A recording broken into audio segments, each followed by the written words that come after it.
Hello, welcome back to my channel, and if you're new here, hi, I'm Jason White, and this is Jason's Weird Reads, and today I am going to be honoring Pride Month and talking about some LGBTQ plus writers and maybe some books. Now, I would like to say that I am not as well read in the LGBTQ community as I would like to be, but I have read quite a few, and I have some books here too.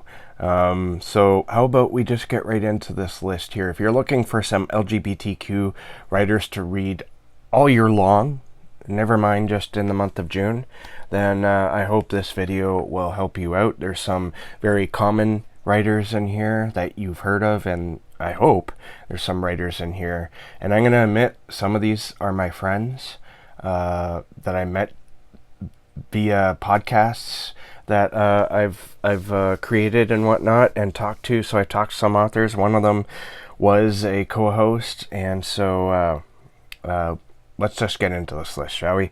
First up, I want to talk about Clive Barker. Now, this guy I'm sure everyone's heard about. He's written the Books of Blood. He's responsible for The Hellbound Heart, which became the Hellraiser movie, and he wrote that book, and he also wrote the screenplay, I believe, and he directed the movie Hellraiser, and that is just some fantastic stuff. He didn't just stick with horror, though. He moved into fantasy with books like Magica, and one of my favorites, I would say, is Galilee, but Weaveworld is the book I was just trying to think of. Weaveworld is about a carpet that takes you to like a weird fantasy land. I read that book like 20 years ago, and I really enjoyed it. Clive Barker is one of my favorite authors, but I really enjoy his horror more than I enjoy his fantasy-esque. I mean, it's like when Stephen King goes into Fantasyland. There's still elements of horror, and Clive Barker certainly has the elements of horror in his books as well, or in his fantasy, more fantasy-driven type of stories. But you can't go wrong with Clive Barker, especially his Books of Blood, all his earlier stuff that were just soaked in horror. He has gone back to writing horror, with like Mr. Be Gone and the latest the something Gospels. I can't remember. The Scarlet Gospels. The Scarlet Gospels, I think, is his most recent book, but he said that he's going to return and talk about all the books that he meant to write and promised to write over the years.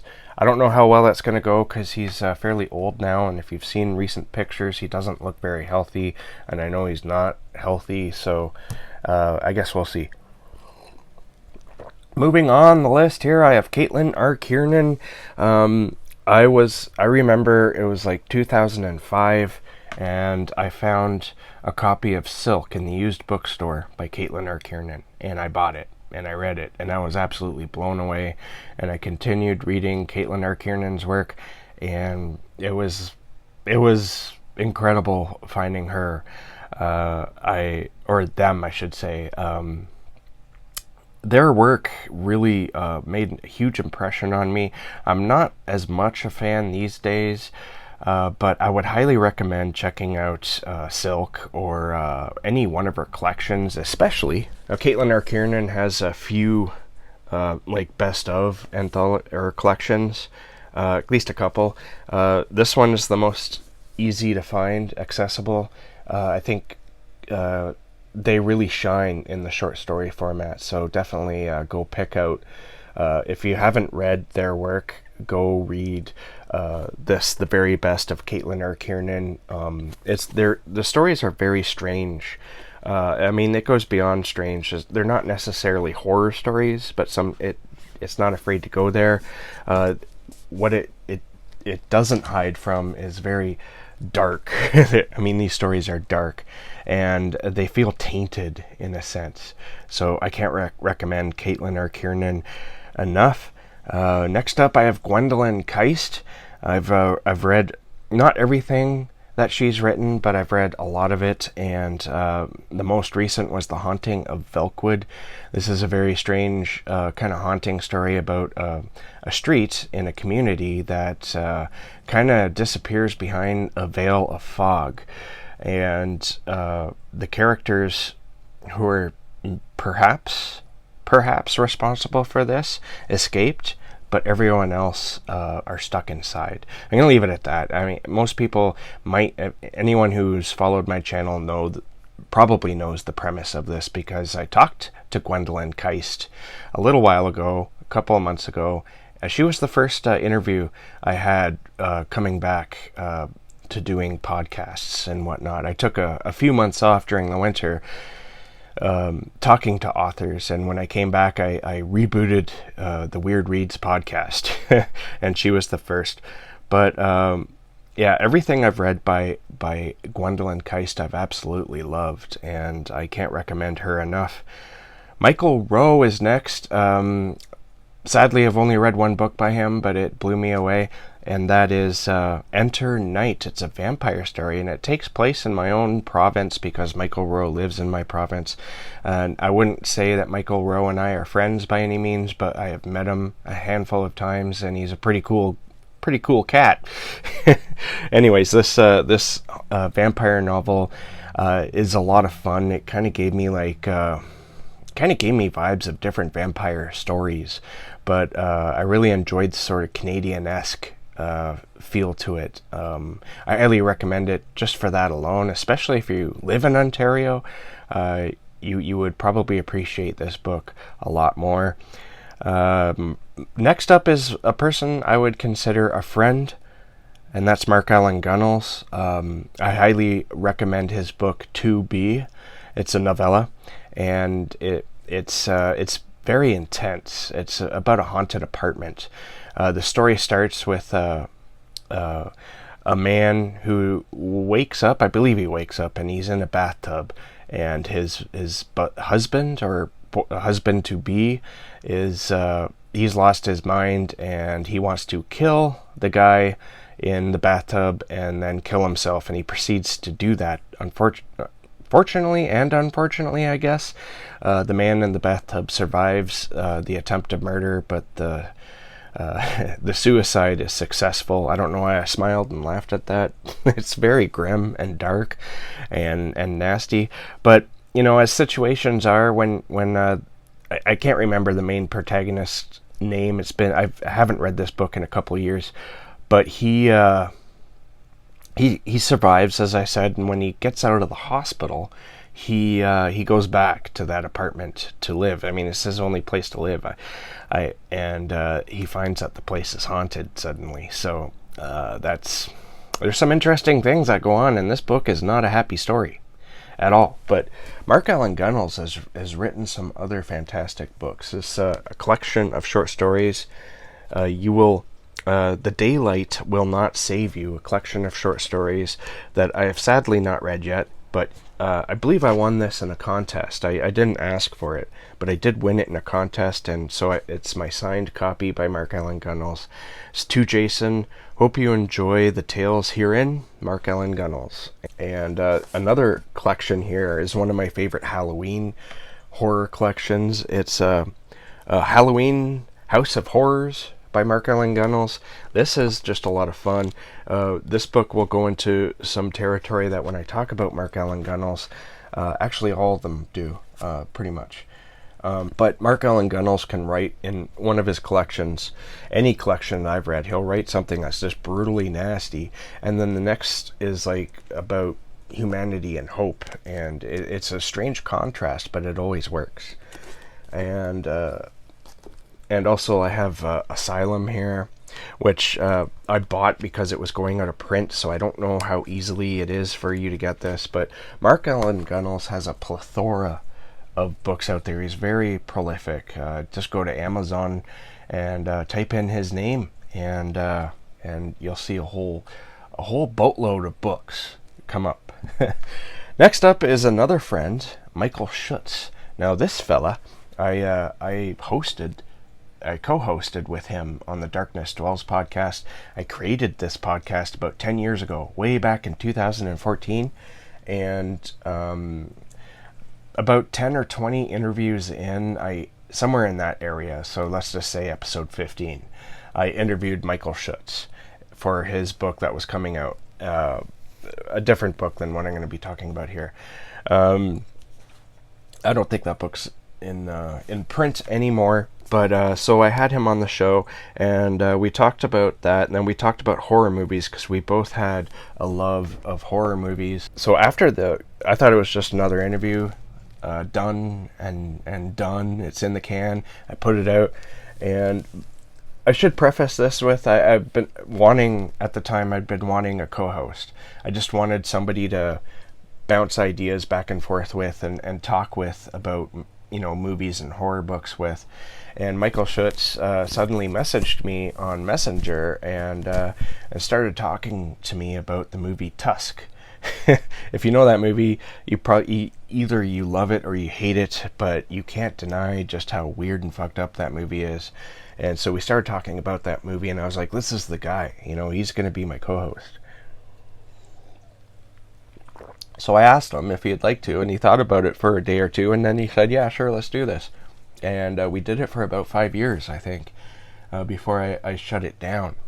And so let me get on to his books. This is one of them, Edging. This book actually features me in a small part, somewhere in like the 3/4 mark, halfway to 3/4 mark, and the end where me and my family, Jen and Keenan, my son, are trapped in a car, which is interesting.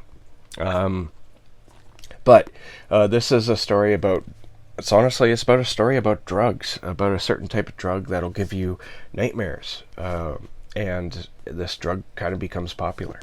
I really enjoyed this book. It's a lot of fun. And I'm just going to state the publication date for this. It's like way back in 2017. So any comparisons to other books that have been popular recently having a similar plot, you can't say that he stole from, because the idea was out. I mean, I believe in like a pool of ideas that writers and artists all kind of pull from, and that's the only thing I can use to explain how ideas kind of come out at around the same time.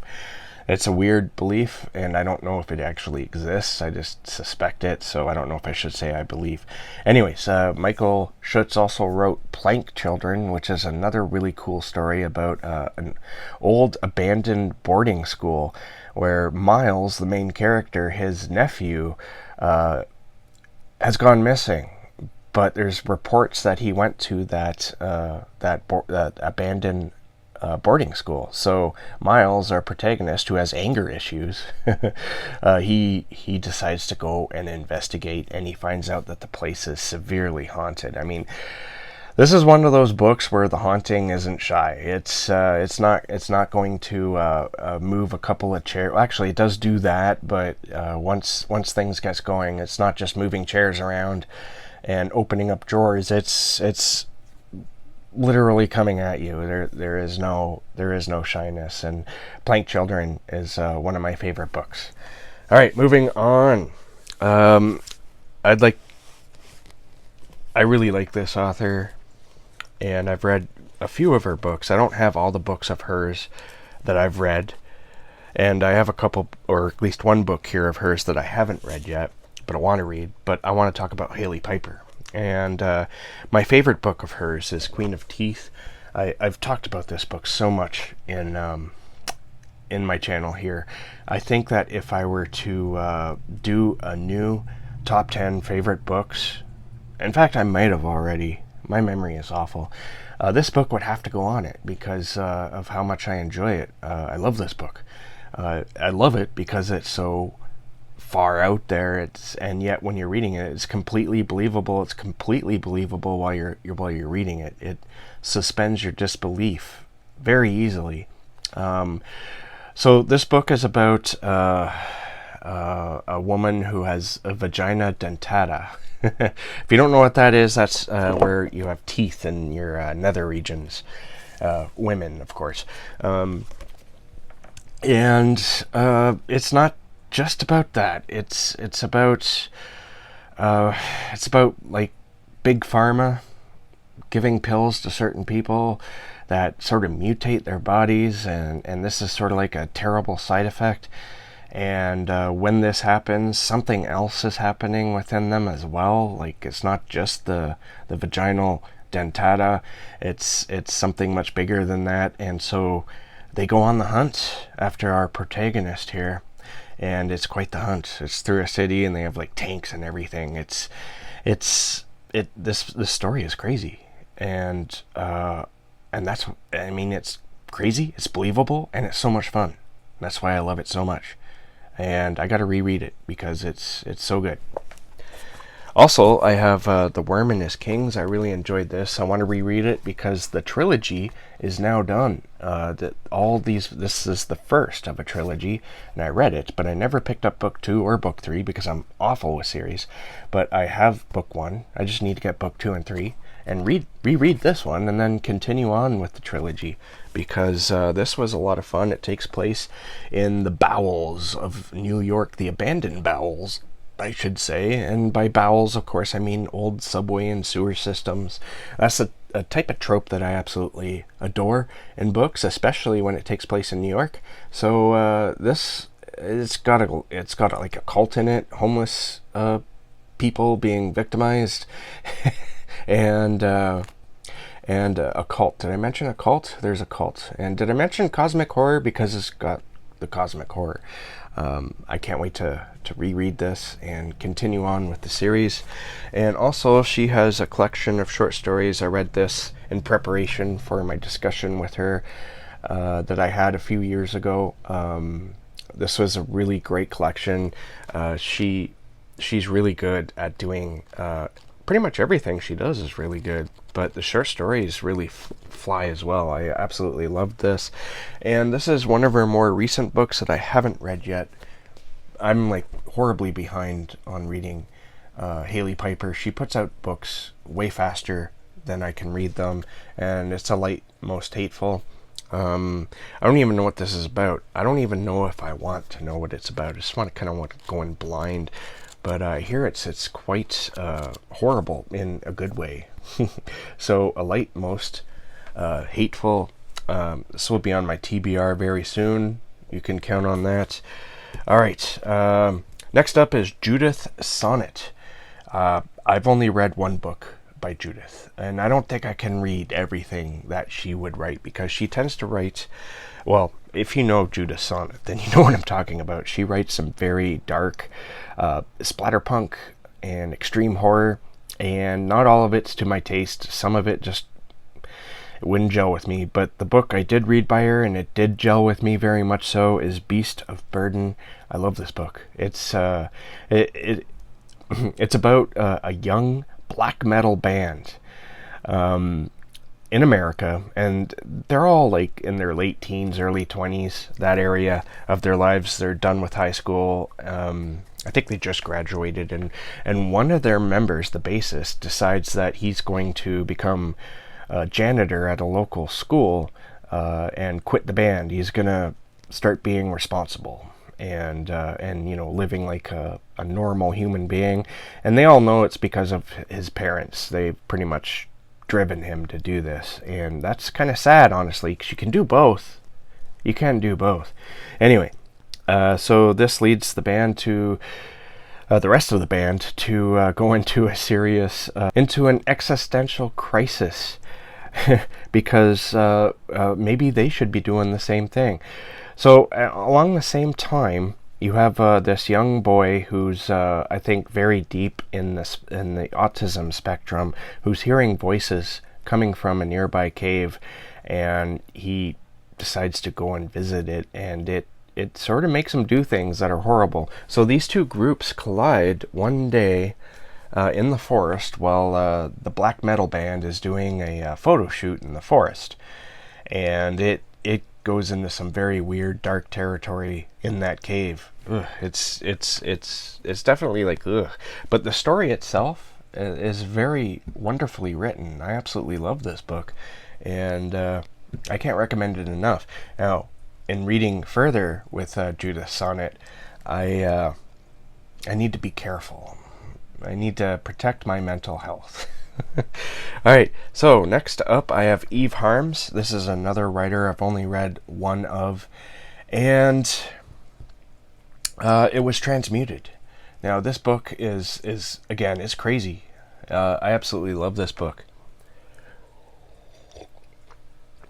It's about a young woman who's going through the transformation from being male to a female, and she's not happy with her facial features.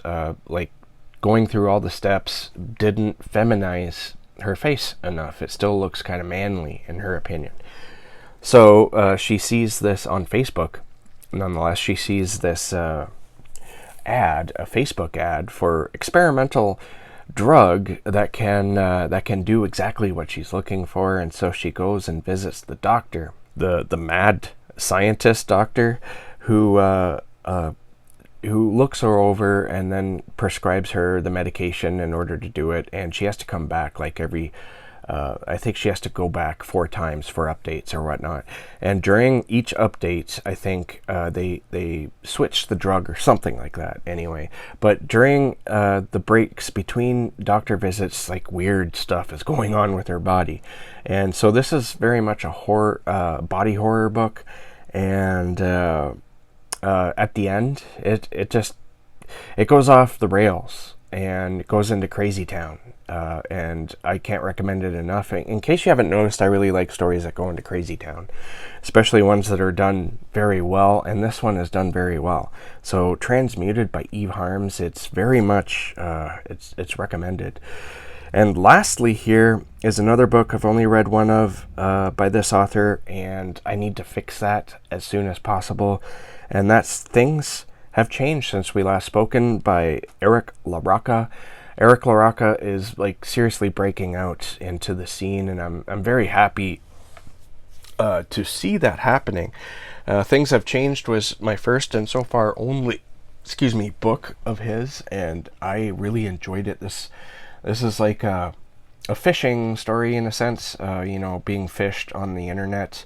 I don't know if I have the terminology correct there, but it's basically predators finding sensitive people just looking for innocent love sort of idea. It's about a person who's selling their apple peeler. It's like an antique apple peeler, and the person they sell it to, they strike up a conversation, find out they have a lot in common, but then this chat turns into it goes into some very dark places, and soon the person who's buying the apple peeler is making the other person do some very twisted and dark things to themselves, and it's a